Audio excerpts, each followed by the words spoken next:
Last 40 minutes extraordinary అన్న. Next వాళ్ళు చింపేశారు అసలు. మనకి మెయిన్గా మూవీ చెప్పుకోవాల్సింది అజనీష్ గారి బీజిఎం గురించి. ఆయన బీజిఎం అసలు టాప్ క్లాస్ లెవెల్ ఇచ్చాడు. మనం ఏదైతే కాంతారా 1 నుంచి ఎక్స్పెక్ట్ చేసి ఓకే దీనికి వచ్చామో, కాంతారా 2లో అయితే దానికి మించి పడ్డాయి సీన్స్ అయితే.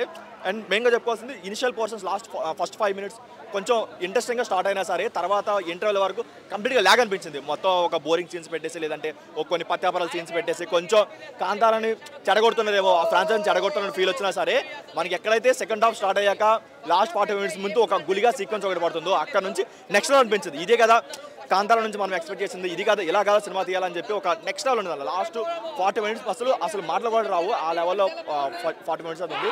మెయిన్గా చెప్పుకోవాల్సింది ఆయన యాక్టింగ్ అయినా లేదంటే ఒక ట్విస్ట్ ఉంటుంది. ఆ ట్విస్ట్ దగ్గర నుంచి ఏదైతే నడిపించిన విధానం ఉందో లేదా టేకింగ్ అయినా సరే లేదంటే విజువల్స్ అయినా గ్రాఫిక్స్ వర్క్ అయినా సరే ఎక్స్ట్రాడనరీగా వచ్చాయి.